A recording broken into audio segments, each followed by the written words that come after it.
name is Elizabeth Bueller, and I am the Webcast Consortium. The broadcast is now starting. All attendees are in listen-only mode. Hello, everyone. Welcome to the webcast. My name is Elizabeth Bueller, and I am the Webcast Consortium Webmaster. I will be the moderator for today's webcast. Today, Friday, September 19th, we will hear the presentation, Ethics, Equity, and Social Justice, Roles and Implementations of Planners. For technical help during today's webcast, type your questions in the chat box found in the webcast toolbar to the right of your screen, or call the 1-800 number shown. For content questions related to the presentation, type those in the question box, also located in the webinar toolbar to the right of your screen.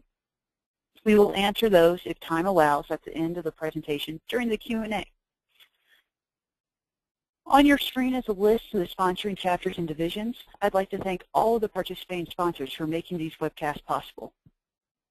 Today's webcast is presented by the Northern New England chapter. To learn more about all chapters, please visit planning.org/chapters. To learn more about the divisions, please visit planning.org/divisions. Our next webinar is going to be Wednesday, September 24th on regulating electronic message centers. Please stop by and visit. To log your CM credits for attending today's webcast, please visit planning.org/CM, select today's date and today's webcast. This webcast has been approved for 1.5 CM ethics credits for live viewing only. Some recorded webcasts are available for distance education CM credit. For availability of the distance education credits, please check out our webcast page at utah-apa.org/webcast. Like us on Facebook. Look for us under the Planning Webcast series to receive up-to-date information on upcoming sessions. We are recording today's webcast, and it will be available on our YouTube channel. Just search Planning Webcast on YouTube, and a PDF of the PowerPoint will be available. I'd like to introduce our two speakers today. First speaker is Victor Rubin. Victor is Vice President for Research, leads, designs, and conducts knowledge-building activities to create a strong research base for PolicyLink, an urban planner with broad experience in community development, education, and social policy. He guides the PolicyLink analysis of issues in infrastructure, economic growth, healthy communities, youth development, and other areas. Victor previously directed the U.S. Department of Housing and Urban Development's Office of University Partnerships and served as a Director of Community Partnerships and Adjunct Associate Professor of City and Regional Planning at the University of California, Berkeley. Dr. Rubin holds a BA from the University of Chicago, an MCP, and a PhD in planning from UC Berkeley. He lives in Oakland, a city whose virtues he has appreciated and on whose behalf he has volunteered for more than 3 decades. Anita Hairston, AICP, is Associate Director of PolicyLink and is based in Washington, D.C. and works on transportation policy. She advances PolicyLink priorities that relate to promoting equitable and fair infrastructure investments with a particular focus on surface transportation. Prior to joining PolicyLink, Anita spent 6 years with the Washington, D.C. Office of Planning, where she served first as a community planner, working on neighborhood and citywide plans, and ultimately as the Chief of Staff, providing leadership for the agency's media activities, legislative initiatives, and several of its major projects. She has also worked as a planning consultant on several projects, including a regional smart growth plan for San Francisco Bay Area. Anita holds a master's in city and regional planning from the University of California, Berkeley, and is a member of the American Institute of Certified Planners. I'll now turn the presentation over to Dr. Rubin. Thank you, Elizabeth. Thank you very much, Elizabeth, and good morning or good afternoon to all of you.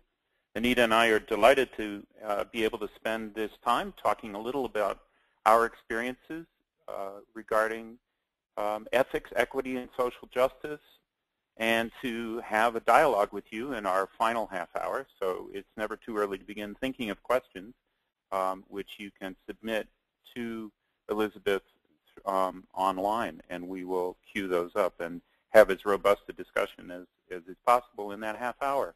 Anita Hairston and I are both practicing planners with a focus on social justice.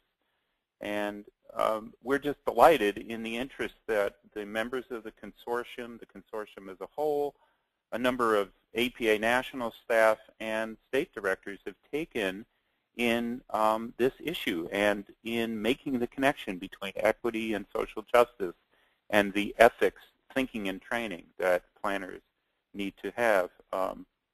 What I'll do next is talk a little about what we'll do today. If I can move my slide along here, just a second.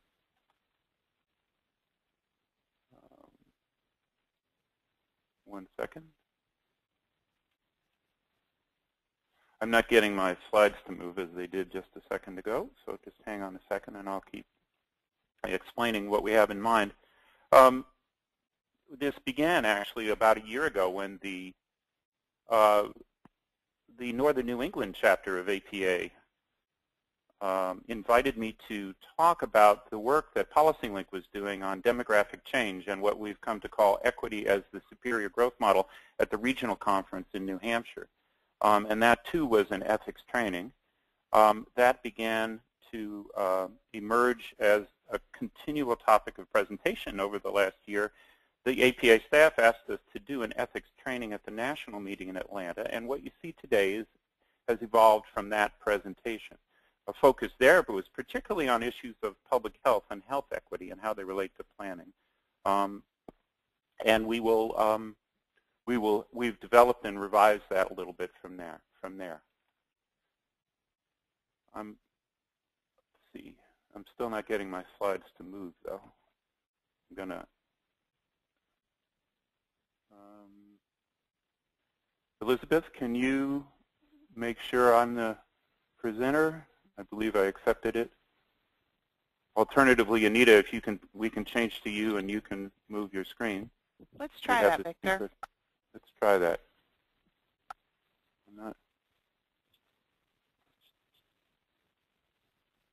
Let's see, I just sent it to Anita. I apologize for the delay to our listeners.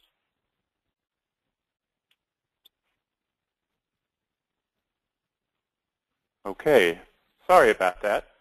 We're going to switch back to Anita in a couple slides anyway, so for the moment it won't be a big issue, but we do apologize. But we have copies, both have copies of the same presentation. So as was said in the introduction, I've done a number of different things as a planner in universities, in nonprofits, in federal government, and with consulting firms.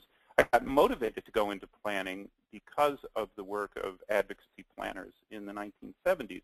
So it's always been very central to my understanding and awareness of urban planning that it is motivated by an interest in social justice. And what we'll see in a moment is that social justice is explicitly called out in the AICP Code, and that it is a way for planners to think through not only how they handle certain issues, but the roles that they play. After we talk a little about what that AICP Code says and what we at PolicyLink mean when we talk about social and economic equity and how it relates to social justice, we will concentrate today mainly on two case studies. Anita will present the first one. It has to do with the new light rail system, or the emerging and evolving light rail system throughout the Twin Cities in Minnesota with the new line, the Green Line that has just opened through Minneapolis and St. Paul, the campaigns to get stops in low-income communities, and a whole range of other activities that have emerged from that. This is a campaign not only about local action, but about federal policy as well, and social justice-oriented criteria for access to transit and the transit-oriented development. So one urban case. Our second case is more rural. I'm going to tell you a little about the work that PolicyLink, the California Rural Legal Assistance Incorporated, and a whole host of resident groups do in the Central Valley of California on unincorporated communities. So this is work to improve infrastructure and ultimately health outcomes in small, disadvantaged places that are not incorporated as cities and have traditionally been very, very isolated and very much disinvested. So the activity there to both increase our knowledge and understanding of the conditions there and then act on those new types of information makes for a very interesting and important case. So we will be talking about both of those things as we proceed. After those two cases and a little bit of information about how you can learn more about the work of PolicyLink that relates to these issues, we'll open it up for questions. And the next slide. And this is Anita and myself. PolicyLink is a 15-year-old organization, a national nonprofit, research, communications, advocacy, and capacity building organization. It's based on the premise that the best policy comes from the wisdom, knowledge, and experience of local leaders. So even though we work at the federal level on health, public health and transportation and education policy, pretty much everything we do evolves out of local communities. And you'll see in these case studies the ways in which we have learned from the local lessons in these particular cases. And we do that sort of thing all over the country. Ever since PolicyLink was formed, we've always been focused on planning issues, regional development, housing, sustainable communities, transportation, infrastructure, water. We've also always been working with and attempting to educate and influence planning agencies, practicing planners. And we've also always had a large number of planners on the staff, and hence the new interest in ethics training and its relationship to equity and social justice comes pretty naturally to us. So we're just delighted to have this opportunity. With that, I'm going to turn it over to Anita to complete her self-introduction and take us through this first case study of the Green Line and the Stops for Us campaign in the Twin Cities. Thank you, Victor. And I am excited to be a part of this webinar and be a part of this continuing emerging dialogue that's happening amongst planners around equity, social justice, and our ethical responsibility as it relates to those two issues. One of my reflections is that fulfilling the planner's ethical responsibility related to equity and social justice has its challenges depending on the sector that you're working in and what your city or region's leadership is really focused on.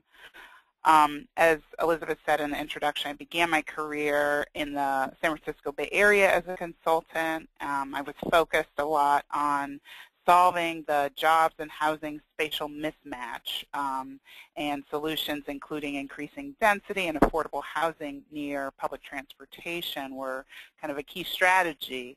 At the same time, that strategy had its supporters and detractors in local neighborhoods and in the region. And then as I became a public sector planner in Washington, D.C., improving transit itself became a hallmark of the city's revitalization. Yet a focus on amenities for so-called choice riders, such as express routes and smartphone applications, accelerated the options for well-off folks in D.C., while the improvements for low-income transit-dependent riders were lagging behind. So it's really timely to be thinking about planner ethical responsibility as it relates to equity. And I think it's important just to kind of read for your hearing because this grounds our look at the case studies that Victor and I will share. So the American Institute of Certified Planners Code of Ethics says that our overall responsibility to the public includes that we shall seek social justice by working to expand choice and opportunity for all persons, recognizing a special responsibility to plan for the needs of the disadvantaged and to promote racial and economic integration. And we shall urge the alteration of policies, institutions, and decisions that oppose such needs. And when we think about disadvantaged populations, it's important to kind of think about how to define those. Certainly that's going to be different depending on whether you're working in an urban, suburban, or rural context. And most often, these populations are low-income people of color who are experiencing economic isolation, lack of affordable transportation, health disparities linked to food deserts and poor air quality, and the like. And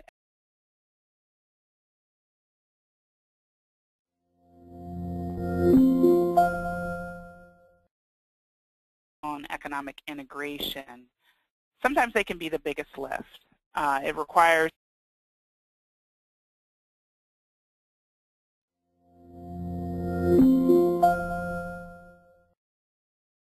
threat that racial and economic inequality presents. They will really be looking to their planners to lead that policy and institutional change that's going to address those issues. So as we think about social justice and equity, Victor and I thought it would be a good idea to kind of share at PolicyLink what we have as a kind of working definition of equity. This idea of fair and just inclusion. And it's all about the fair distribution of affordable and safe housing, transportation, access to service and goods, jobs where people can support their households, being free from discrimination and prejudice.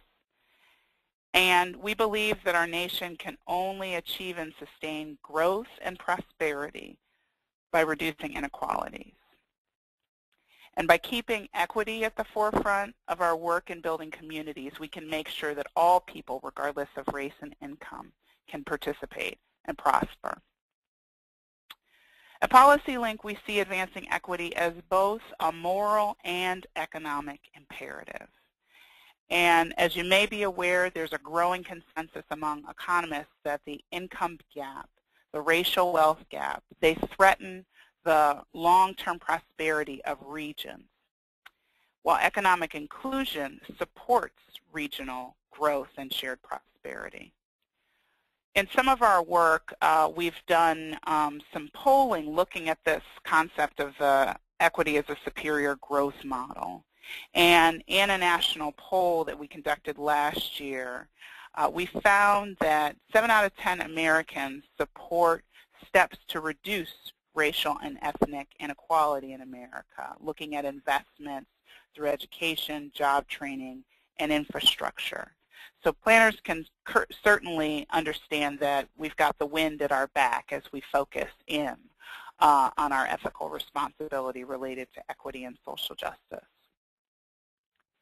And so what does this mean for planners? Our code says that policy change and institutional reform are essential. And as we look at opportunities to advance this, they include supporting changes to federal or state policies that expand choice and opportunity for all. You all may be working in your communities on examples of this, such as the Fair Housing and Equity Assessment, and looking at how you create a more environmentally just community through the Sustainable Communities Initiative. These are places where planners are seeking to support changes to policy and, in fact, open up the planning process to ensure that low-income people and communities of color can have access to decision-making tables. And I was struck by a recent article in The Atlantic that described how some transit board members who are in positions of decision-making around millions of dollars in investments in regional transportation. Some of them are using the transit service so infrequently that they have trouble recalling which bus or subway they last used, and in fact when they last used it. At the same time, we're seeing some changes in that. In particular, Memphis just brought on a new transit commissioner who is the first kind of regular transit rider to join their board this year. So that's a place to watch in terms of seeing where some of those changes in providing access and information for decision making as it relates to those who've been previously excluded. So now I want to shift to say a little bit about the case study. In many ways, this case study illustrates how a light rail project can lead to change in federal policy, opening up of decision making, and in fact, better outcomes for disadvantaged populations. Like many regions, the Twin Cities in Minnesota sought to build a new light rail infrastructure to connect people to jobs, education, child care, and other needs. They undertook 3 major projects to build out that transportation infrastructure. And as Victor mentioned, I'm going to focus on the Green Line, or also known as the Central Corridor. And what you see here on your screen is a layout of a portion of that Green Line. And initially, as planners started to envision the 11-mile route that would be the Green Line, they looked at to have stops located at just about every half mile, with the exception of one particular portion. And what you'll see on your screen, the red circles represent what would be a half-mile portion. They're red circles with dots in the middle, and there are 3 of them: Hamline Avenue, Victoria Avenue, and Western Avenue. And initially, those particular stops were not planned. They were not included in the 11-mile route. And what's, as we know as planners, kind of the typical walk to transit is that kind of half-mile radius that we look at. And what's interesting to look at about Hamline, Victoria Avenue, and Western Avenue is that these are the places that have the highest transit dependency along the corridor. And unfortunately, the initial plan actually skipped over those particular stops, and there was a mile in between the stops that were planned under the initial draft plan, skipping over communities like Rondo and Frogtown, and certainly not providing kind of that walkable route to transit. And so as a result, there was some strong opposition, you can imagine, that from the communities that were left out of the plan. And it's important to recognize the history in the communities that had been planned to be skipped over by this light rail alignment. These are communities where some of the highway construction of the 1960s split communities apart, broke up the business environment, the local business environment that was there, fragmented communities, and led to increased racial and income segregation as well as displacement.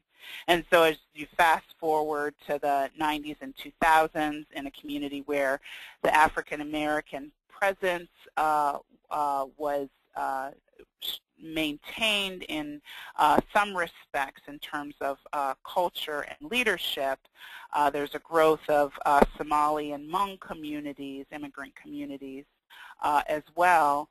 And many of them saw through these discussions of the light rail alignment, it brought back memory of the historical inequities.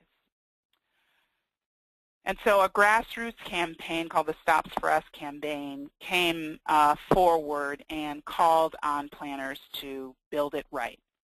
And so this is where our ethical responsibility to urge the alteration of policies that oppose social justice, this is where it comes into play.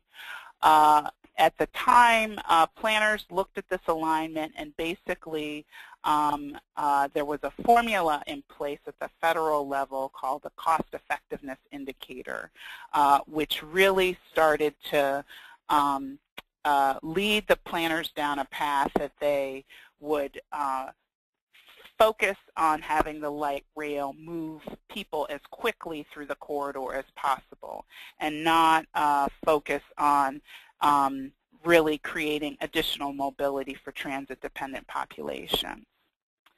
The Stops for Us campaign moved itself all the way from the Twin Cities to Washington, D.C., where at the urging of this campaign, the U.S. Department of Transportation changed their policy around how they would fund new transit capital projects through the New Starts program, such that the focus would not be unnecessarily so on moving people from one end of the region to the other, that the mobility of transit-dependent populations and low-income populations would be a focus.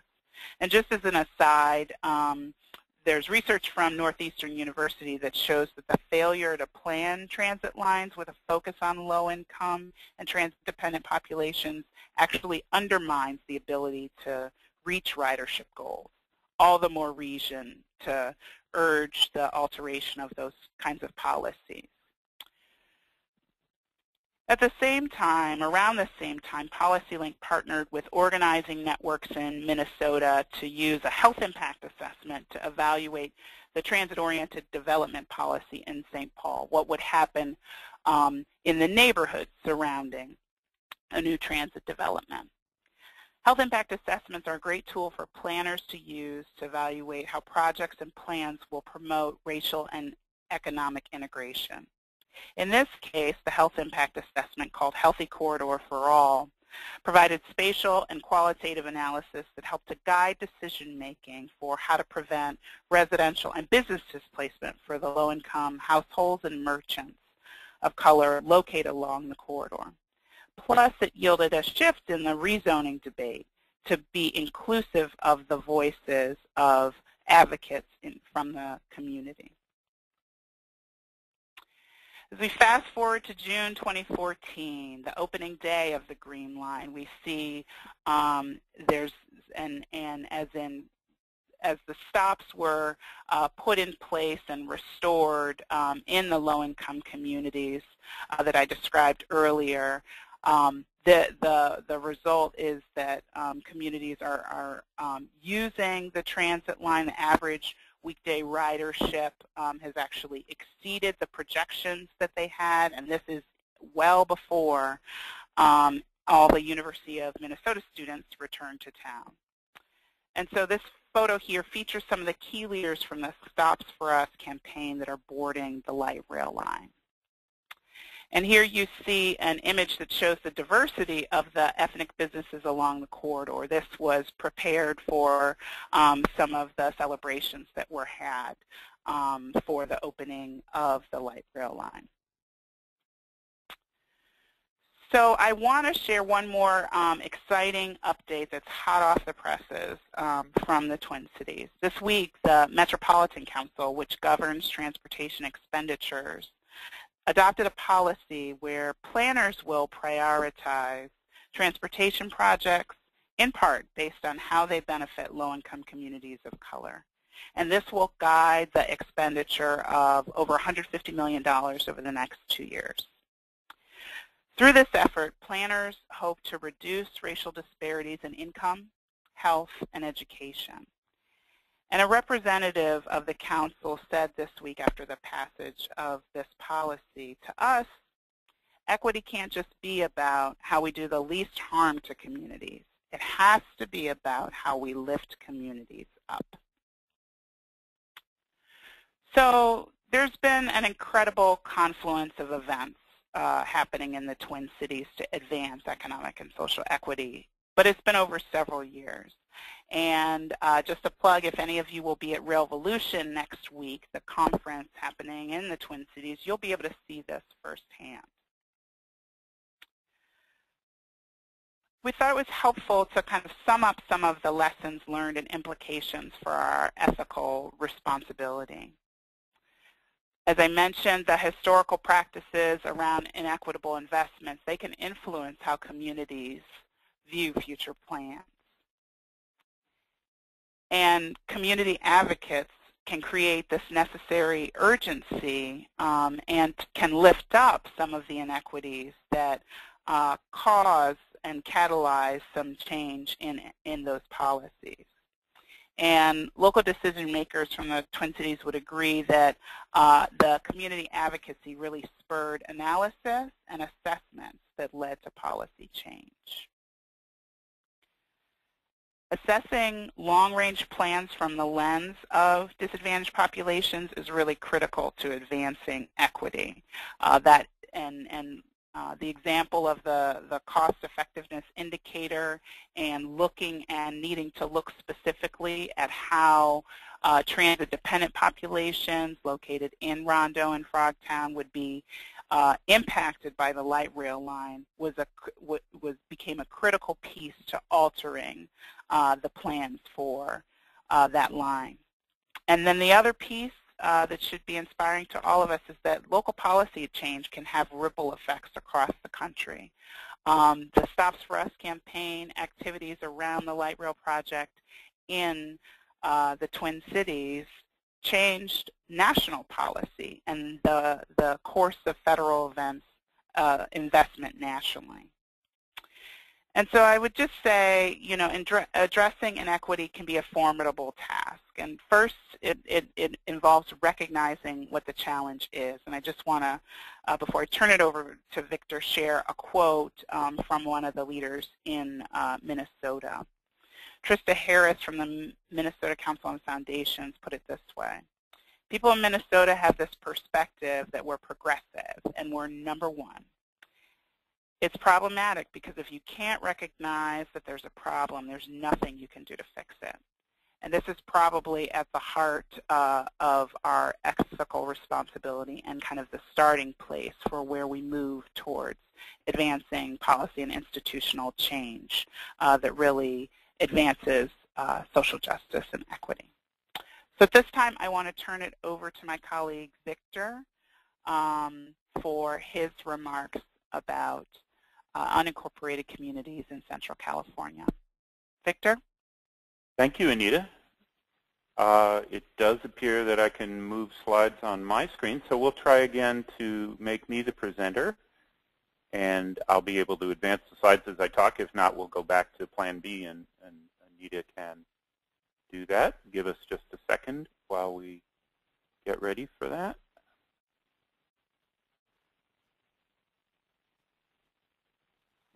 Okay, that looks promising.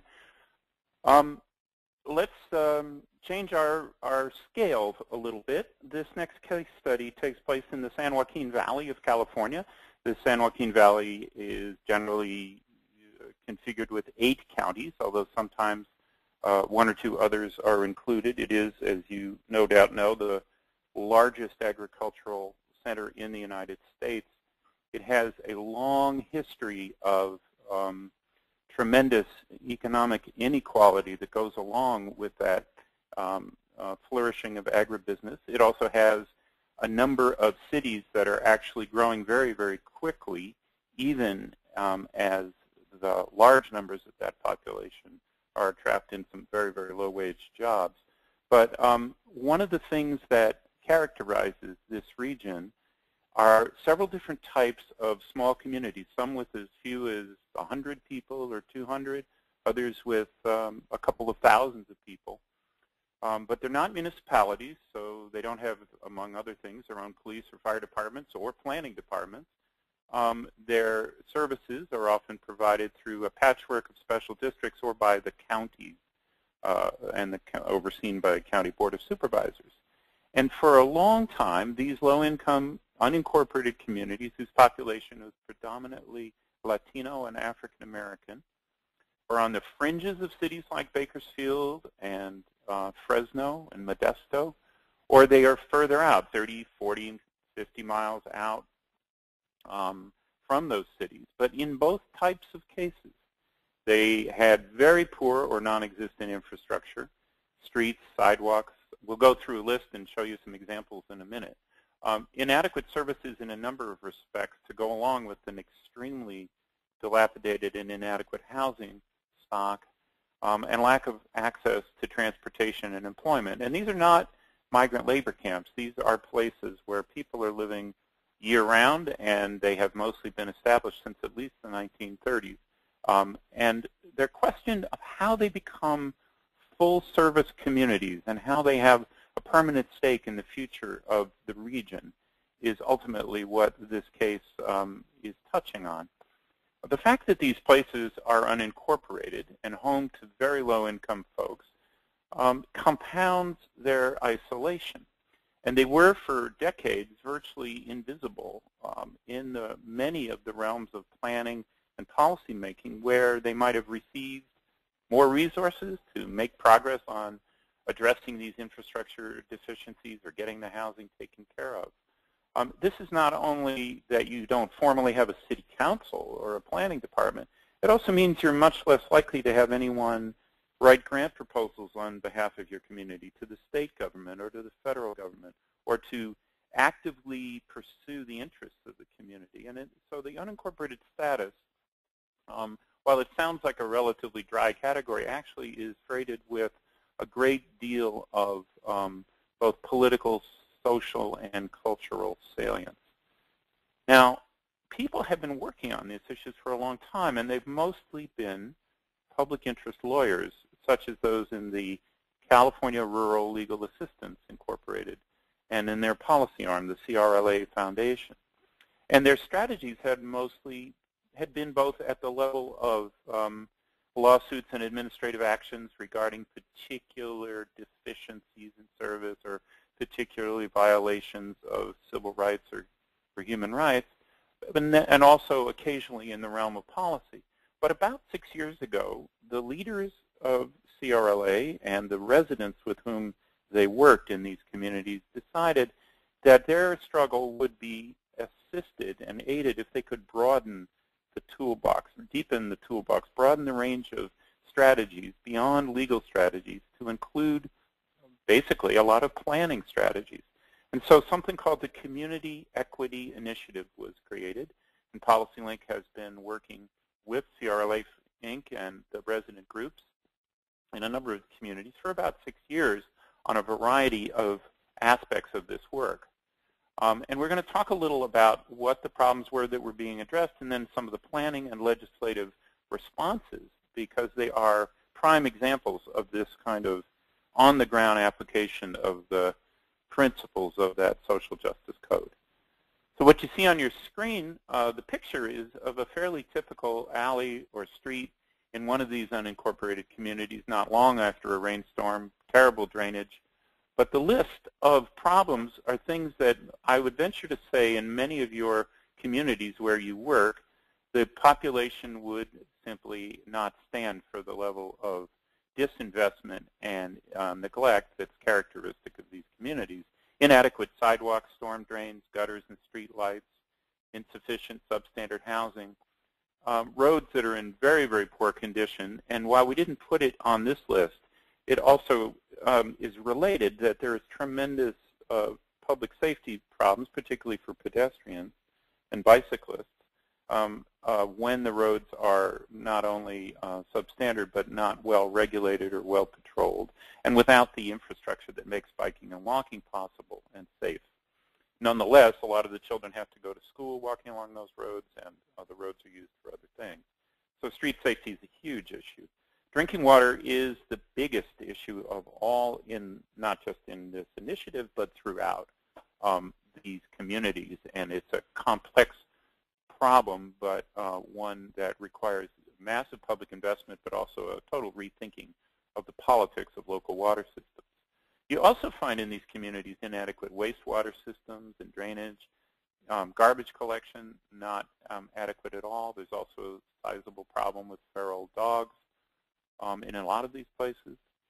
And then a set of issues that are associated often with low-income neighborhoods, be they urban or rural, high crime rates, and inadequate law enforcement, not only because sheriff's offices rather than municipal cops tend to have a lower level of service in a spread out urban area, but the relationships between the residents and the sheriffs are often not good. Emergency services, as you can imagine, are also not good. And then last but not least, all of the public spaces for parks and recreation and community centers tend not to have the level of investment that you would have in a city. Even a city like those in the Central Valley, like Modesto or Fresno, even a city in low-income neighborhood in one of those cities. So there is a big hill to climb here. And it's not surprising that the residents and CRLA were looking for, as I said, a wider variety of tools. A lot of the things that I just mentioned can be characterized as environmental justice problems. One of the bills that was passed to begin to address this issue has the quote that you see on your screen there. Environmental justice means the fair treatment of people of all races, cultures, and income with respect to the location of public facilities and the provision of public services. So it was being clear that environmental justice was not only about racial disparities in hazards and in toxics and noxious facilities, but just in the quality and basic presence of effective public services and facilities of all the kinds that we mentioned. So the question before this, this new initiative was, how can these conditions be addressed? How can the different elements of local government become more responsive? LAFCO, which you see on your screen, if you're not from California, is a local agency formation commission. Every county has one, and it is there to mediate and adjudicate all of the boundary issues about what cities are responsible for, when cities can annex new land, how cities and counties should allocate responsibilities for local services. So LAFCOs, as well as the counties in themselves, become critical players. But a lot of this work then has to be the result of state policy about how the local governments should act, or the criteria by which they should act, and regional policy about transportation dollars or regional water districts and the like. So there's a variety of potential allies and targets within the whole structure of local and state government. A little more, though, before you get into detailed policy, you have to know who these places, what these places are, and who's living there. There are hundreds of these unincorporated communities in California. Some of them have the honor of being a census-designated place, a CDP, which may be a term familiar to many of you who work with the census. But there are at least 600 others that were not large enough or otherwise not visible enough to be identified by the census. One of the early things that PolicyLink and some researchers at a couple of campuses of the University of California and Fresno State University worked on are a variety of ways of documenting and characterizing not only the census-designated places, for which you can get some data, but creating some names and categories and characteristics of the other unincorporated areas to overcome this gap in data. So it's one of those situations where the role and the capacities that urban planners have for generating systematic data about places is terribly important. It might be taken for granted in a big city. Here's a schematic that shows you the types of unincorporated communities we're talking about. There are really three types. On the upper right, you'll see what we'll call a legacy community. That's out in the country. It might be 20, 30, or even 40 miles away from a sizable town. It still has an economic function because the people who live there work in agriculture primarily and have small service centers in the town, but not that much. But the second kind we'll call urban fringe. And as the big cities expand, and as we mentioned, Fresno, Modesto, Bakersfield, and other cities are continually sprawling, these communities are often leapfrogged. The city might incorporate land around it, but not in it, and often leave them out with regard to sewer and water, and then leave them out with regard to other city services, which then leads to the third type of community called an island, when those unincorporated areas are now completely surrounded by the incorporated city government.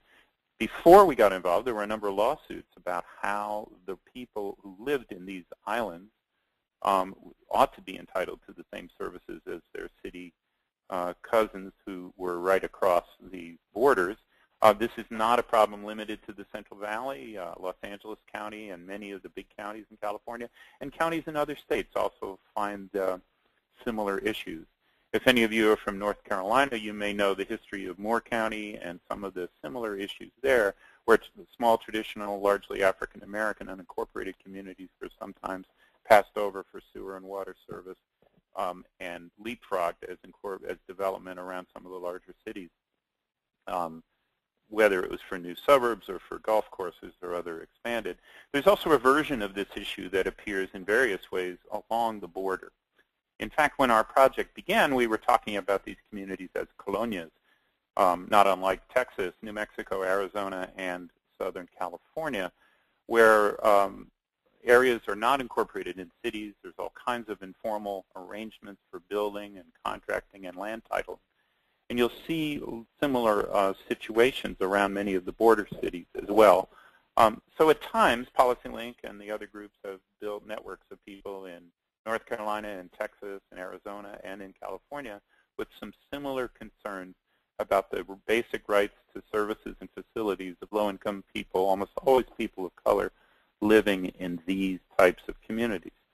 So we began to build a database about these communities and began to make sure we understood the range of them. And when we began to think of state legislation, we realized that even though our focus was on the Central Valley, we wanted to make sure we knew the scale of the related issues around the state. And this chart will show you the 10 counties in California with the absolute number of people in disadvantaged unincorporated communities, DUCs, if you will, and the percent of that county's population. If you look at Yuba County in the Sacramento Valley, you see 51% of the county's population in unincorporated areas. The big Central Valley counties include on this list San Joaquin and Stanislaus and Tulare and Kern, and the absolute numbers of people in those unincorporated areas are substantial. So you see we're talking, and Fresno and a couple of the other counties have large numbers as well. But for purposes of clarifying their rights and responsibilities of local government regarding unincorporated communities, clearly some of the state legislation, which the group was moving towards, would have salience in LA County and in Sacramento County and some of the other big counties of the state. So we keep that in mind, that as we were working at the smallest level of community in the San Joaquin Valley, we were also thinking about this as a legislative issue for a state of nearly 40 million people. So we proceeded to develop maps as well as data systems.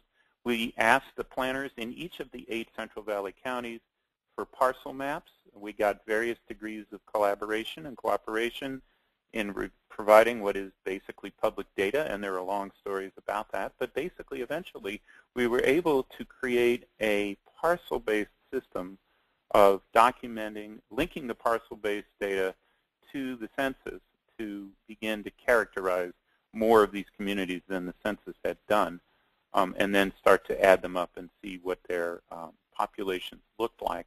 They were, of course, as we mentioned, very low income for the most part, predominantly Latino, although it's interesting that a number of these communities have been African American since the 1930s, and many of them started out as the homes to white Okies, so-called farm work Dust Bowl refugees who had first come to California in the 1930s to work in the fields. So what kinds of activities have begun to take place in, as this initiative with CRLA and PolicyLink and all these other partners has proceeded? As I said, a new GIS system for aggregating the parcel data in the census and the other sources. It provides a baseline for other people to work on. We've found that researchers who are interested in rural water systems have taken the system as a baseline and been able to use it as they develop more detailed maps that they have about the distribution of water systems and what to do next. We've found several other uses being taken up for what we've begun to develop. And the second point, including the unincorporated communities and the information about them in county planning processes.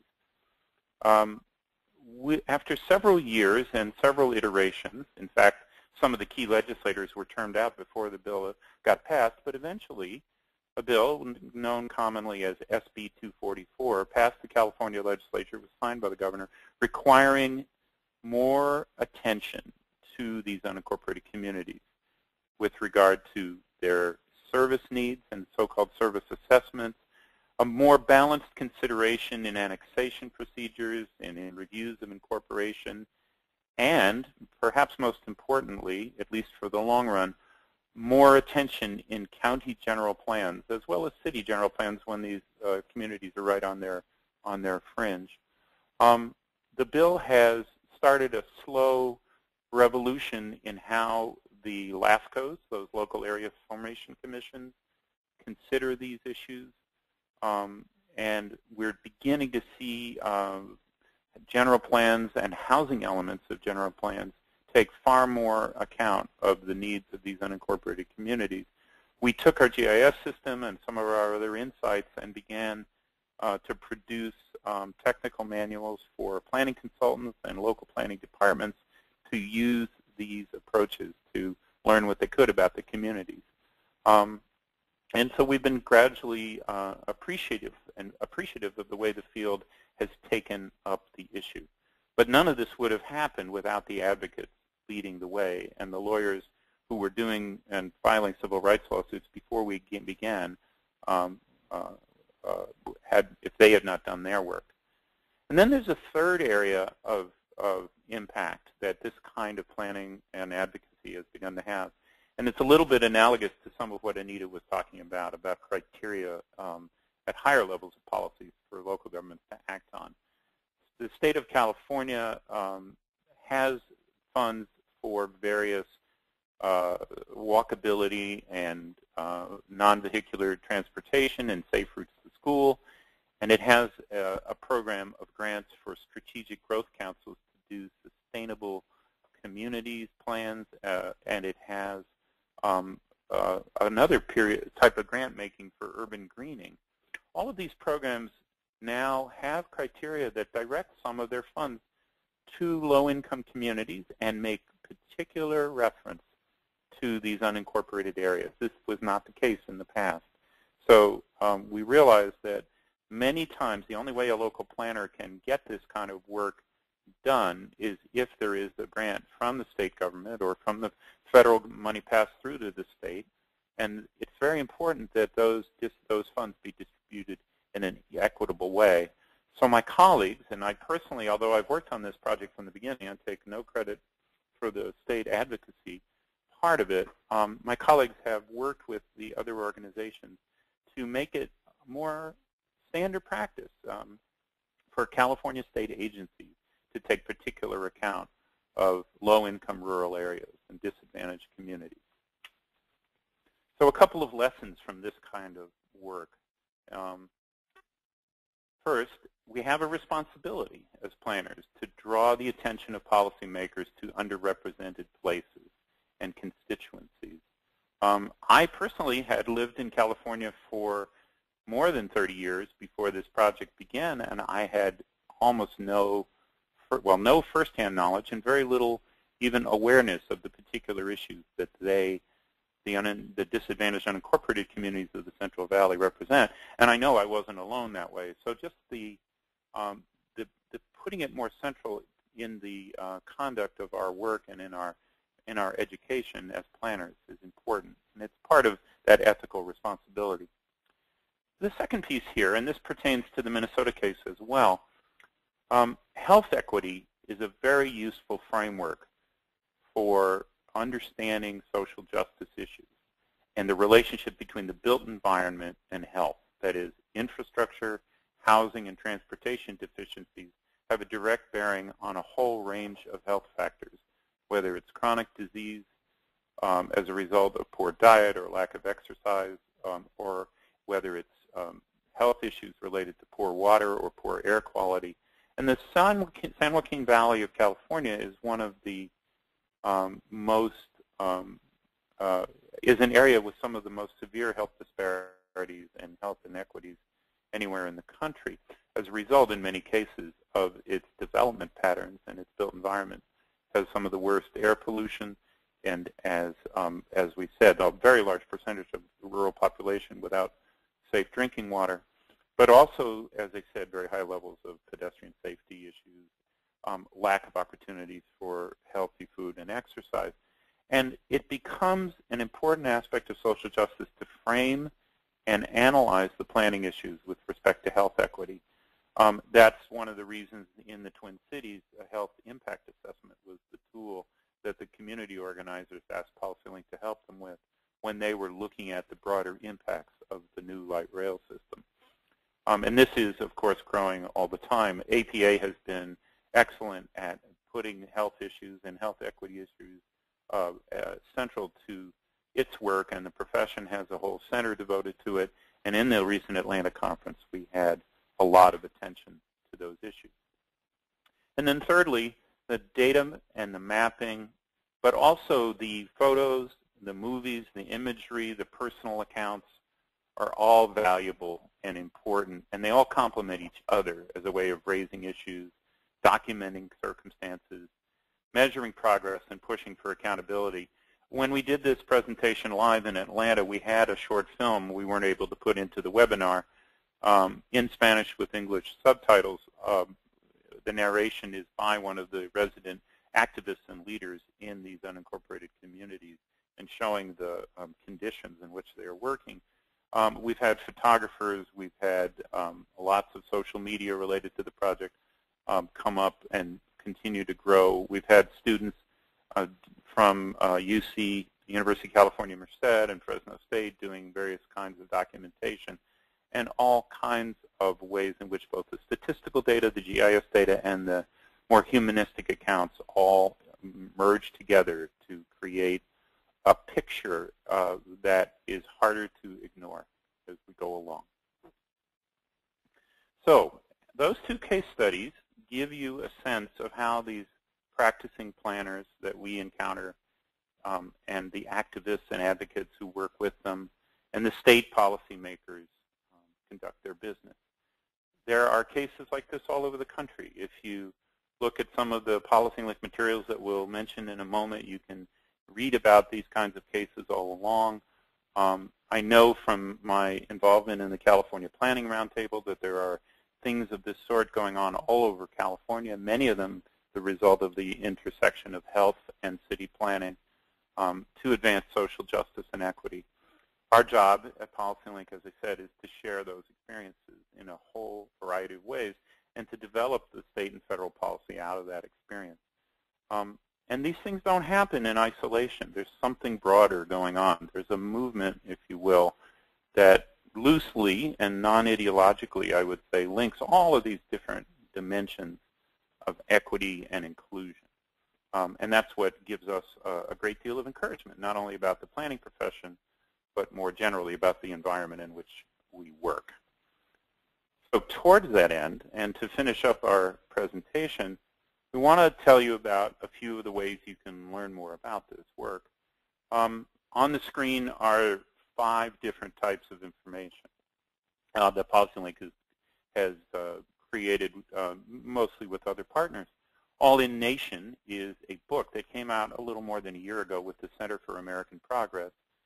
All in Nation, an America that works for all. The focus there is on federal policy in response to demographic change and in response to what Anita described earlier as, if you will, the business case for equity and the importance of overcoming inequality as not just a moral imperative or a social justice imperative, but as the basis for economic competitiveness.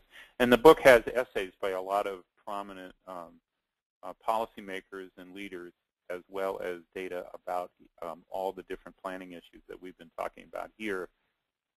The transportation prescription was a collection of research reports and essays about the relationship between transportation and health. It came out about 4 years ago and involved partnerships with the American Public Health Association. It was a publication of the Convergence Partnership, which focuses on built environment and health and policy solutions of the sort that we were describing in our case studies. You can find all of these on the PolicyLink website. Healthy Corridor for All is the health impact assessment in the Twin Cities that Anita alluded to and had a picture on the screen. Now, this next one is not quite out yet, but next month we will put online what we're calling the National Equity Atlas, so that you can look at your region, any region on the top 150 population-wise in the United States, and view a whole range of variables, demographic change variables, economic vitality indicators, and indicators of what we call readiness and connectedness, about how people are prepared for by education and training for the workplace, a number of transportation and health measures.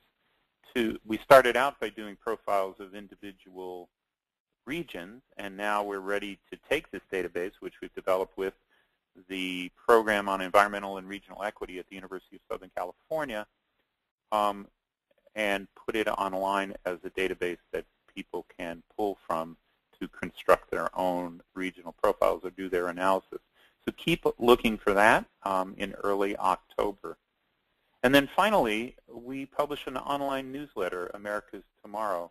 If you go on the PolicyLink website and sign up for that newsletter, you will get every 2 weeks a set of stories and cases not unlike the ones we have been talking about. If you do that, you'll also get the announcements of the preparations for the PolicyLink Equity Summit, which will happen in October of 2015. So don't run down to LA next month. It takes us a while to get ready for this. Some of you may have been familiar with the 4 previous PolicyLink summits that were in LA, Philadelphia, New Orleans, and Detroit. They get bigger and better each time. They are the reflection of the movement that I mentioned is happening. So all kinds of issues relevant to planners are addressed, and the presenters are a remarkable and diverse mix of practitioners and advocates and researchers and leaders of all kinds. So if you have any chance of attending, we strongly encourage it if these issues are of interest to you. So those are some of the ways in which you can reach us, all at policylink.org. On the screen now are our names and email addresses, and we'll leave the screen up as we begin our discussion and question and answer period. So thanks very much, and we look forward to hearing from you about things we can talk about for the next little while. Elizabeth? I want to thank both our speakers for a great presentation today, and we'll now go into questions. Our first question is from Richard. If a planner is a consultant to a local affordable housing advocacy group, is it ethical if the planner also responds to the same municipality's RFP for a study that could result in the displacement of low-income residents?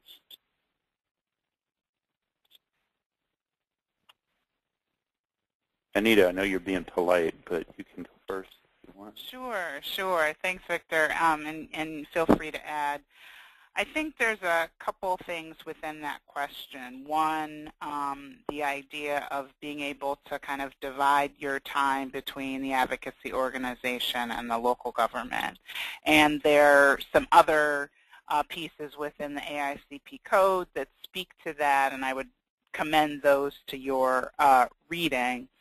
I would say the other piece of it is around this question of displacement and displacement. There's something in the question about displacement being inevitable, and I want to push back on that and say that there are a number of tools that can be put in place if they're put in place at the right time in kind of the life cycle of development and revitalization that can actually help to mitigate that displacement. PolicyLink has developed the Equitable Development Toolkit, which has a range of those different types of tools that look at different contexts, whether it's a strong market or a weak market around transit, or in the heart of a community without transit. There's sets of tools ranging from inclusionary zoning, land banking, housing preservation that can be utilized to address that displacement. So just want to say that displacement is not inevitable. There's sets of tools that are in place regarding that. Yeah, I think the only thing I would add is that if the planner has the kind of background and information that informs the issue and can help the municipality make the right decisions about and have the right information about the implications for displacement. That's not grounds for disqualification. If anything, it could be an encouragement to weigh in. I think the ethical questions come in whether one is holding something back or whether one is acting in directly for opposing interests. I guess I'd like to hope it doesn't amount to that in that situation. But I'd probably tend to err on the side of encouraging people with that, or consultants with that kind of background to proceed and to be part of that discussion. Great. Our next question is from Gail. She would like to hear more about how to improve communities that are split by transportation corridors, rail, and highways, given our new community planning goals and paradigms. That's a great question. I think that what's interesting, as Victor mentioned, PolicyLink has been doing a lot of work with grantees of the U.S. Department of Housing and Urban Development Sustainable Communities Initiative, and that in a number of places that the splitting of communities, how infrastructure has split communities up has been kind of one of the issues that many of the grantees are seeking to tackle. And there's a number of ways to look at that. One of the fundamental pieces and components of the Sustainable Communities Initiative is starting with the engagement of communities that have historically been isolated through racial or income segregation that may happen as a result of that infrastructure, and assessing what are the needs in terms of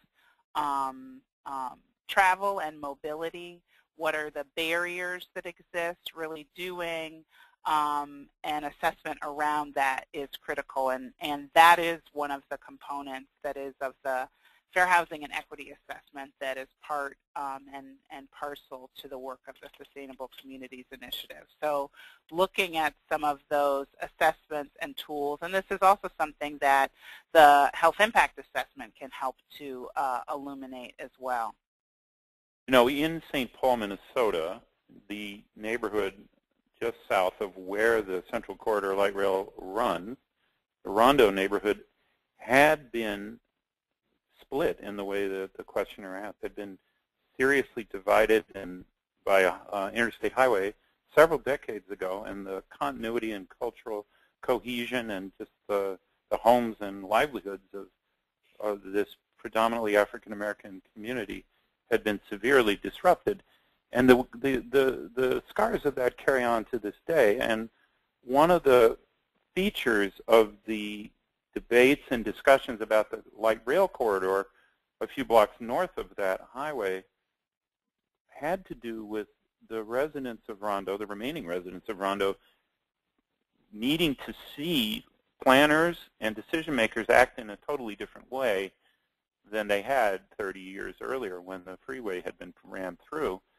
And a great deal of distrust had to be overcome. And then the new immigrants, the Hmong and the Vietnamese and Latino, the other groups that were in the Central Corridor, both heard from their African-American neighbors about what had happened before and had their own reasons for needing a lot of reassurance to build trust. So I think a lot of the successes that Anita described partly come out of the intensity of the organizing, which in turn came out of the Rondo residents remembering that previous experience. One last note, here in Oakland, after the earthquake knocked down the so-called Cypress structure, a double-decker highway that split West Oakland in two for the convenience of motorists and to the detriment of the local community, the traffic engineers and planners originally told the community the road would have to be rebuilt in the same place. The community made it a absolute priority to change that way of thinking, and eventually they did. And when the road was reconstructed, it went through the port and through industrial land and no longer bisects and splits that neighborhood. Instead, the parkway that's created, Mandela Parkway, where that awful double-decker freeway used to run, is slowly becoming the focal point of the revitalization of that community. So sometimes you get your opportunities and struggles defined by acts of God as the starting point. Our next question comes from Bruce. Can you elaborate further on the concept of equity as a regional growth model?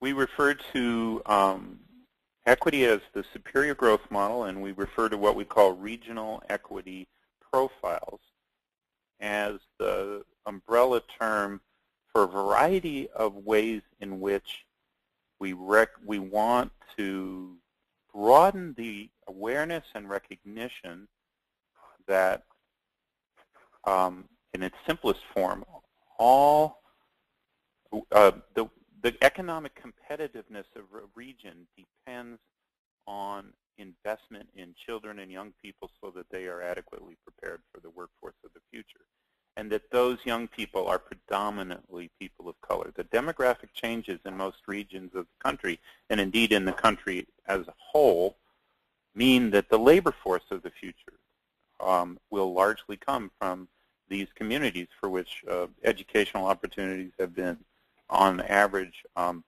not adequate, and for which the inequality and lack of economic mobility that we alluded to has been a serious problem. And that overcoming that is not only a social justice imperative, it's absolutely essential to economic competitiveness. So the profiles, and you can go on our website and find profiles of the Kansas City region, of the Houston-Galveston region, of Rhode Island, and the Houston one may not be up for a couple weeks, but it's coming soon. Kansas City, Rhode Island, and Southeast Florida, and more of them coming with this atlas. They show the gaps between, say, proportions of people who have community college level degrees by race compared to the proportion of new jobs in the next 10 years which will need community college degrees, or various other measures of readiness for a region to be economically competitive. So this sort of simple observation leads to a need for not just greater public investment in schools, but serious restructuring and reform of schools, but commitment to economic growth, commitment rather to investment in the name of economic growth in a way that's often lacking. And then from that, the ESGM, or equity as a superior growth model idea and concept, plays out in all the different policy arenas that are shown in that All in Nation book or in some of our work. Anita may want to elaborate on a couple examples of further thought. Just to highlight for folks, and Victor spoke to this, the equity profiles, it may be interesting for you to take a close look at those that we've done for Rhode Island, for Southeast Florida, for Minnesota, emerging ones coming forward for Houston, and there's a California Tomorrow report as well. So those are available on our website. And as Victor mentioned, you can see a lot of those stories captured in our biweekly America's Tomorrow newsletter. Our next question comes from Alma. As such neglected areas begin to benefit from regulation, how can an agency prevent enforcement of good codes resulting in increased housing costs or financial burdens to correct other violations? Well, that's a terrific question and a serious challenge. It comes up in these low-income and incorporated areas, but it also, as you no doubt know, can come up in urban neighborhoods where values might be rising, or even attempts by grassroots neighborhood groups to improve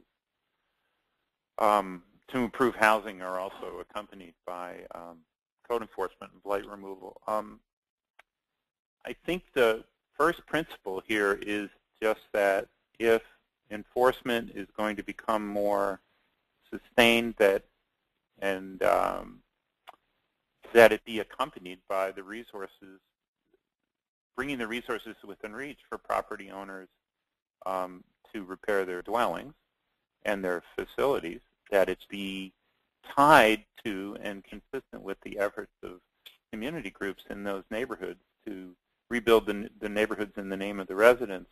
I'm thinking of areas of Detroit where community-based organizations have taken it on themselves to fill some gaps, to put it mildly, where the city of Detroit can't keep up with either blight enforcement or mitigation, and the residents do it themselves. Now, you know, bringing in the hammer in a situation like that and writing people up for code violations without providing a way to help them get there is a recipe for trouble. It's also very important that these types of things focus appropriately on landlords and minimize the extent to which things can be taken out on low-income tenants who didn't cause the problems and are not in a position to fix them themselves. I realize those are all important features of a response, but they're probably not a comprehensive response. But if there's money that's needed to do these repairs, and if there's consistency in public policy and how they're applied, those are essential, and we can't pretend we're going to solve a problem without them just by writing tickets or citing people. This is a related question from Thomas. How do you prioritize, fund, and implement resource allocation when so much need exists within underserved communities, more than the resources available to support all of them?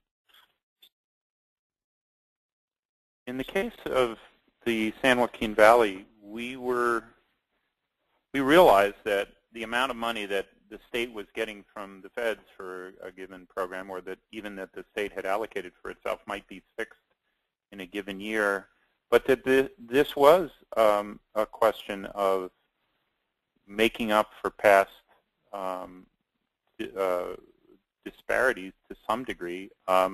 It was giving people an equal shot at applying for funds. They had been overlooked. Their supervisors or county agencies had often never even applied. They qualified and would have gone to the head of the line under many versions of descriptions of eligibility, but that lack of capacity and lack of visibility had kept them off the list. So a lot of it is just about making it more practical for small water districts, for small communities,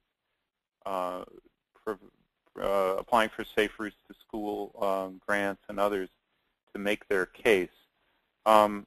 If in a state as large as California, more funding going to those communities means a little bit less spread over the whole rest of the state, we can live with that if we can't get an increase in the total amount. The state of California recently reorganized its school funding to place higher proportions of resources in low-income districts, but it set up a whole set of rules and procedures to go along with it to try to ensure the maximum effect. Sometimes these things are overdue and are necessary, but I would certainly agree that in most cases the solution also requires a larger total amount of money. But in these cases we had no qualms about making sure these previously neglected areas got a bigger share. Nita, there might be other contexts or situations you want to. Sure. I want to give an example from the Atlanta area. A couple years ago, they put forward a ballot initiative to raise the sales tax to be able to fund some transportation projects in the region.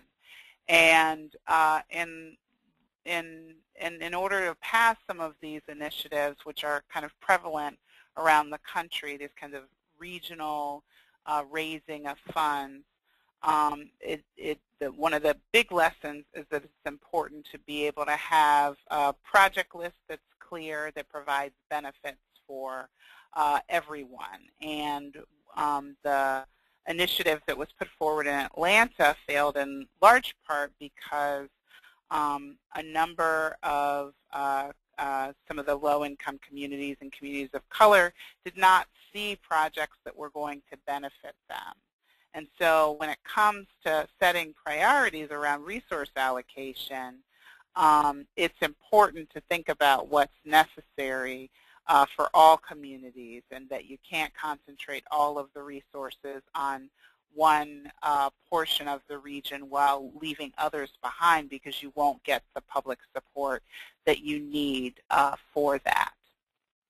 And I think that the cases, a number of cases of transportation tax or toll increases in the San Francisco Bay Area which succeeded are examples, the counterexamples. They succeeded because the base was truly broadened, because folks who might have thought that that type of transportation money was mainly for their traditional highway projects had to realize you need a broader constituency of transit users and bike and ped interests and others, and that priorities for helping transit-oriented development proceed in an equitable way, those sorts of things. And builds a broader base to raise the revenue in the first place. So you get out of a zero-sum game, if you will.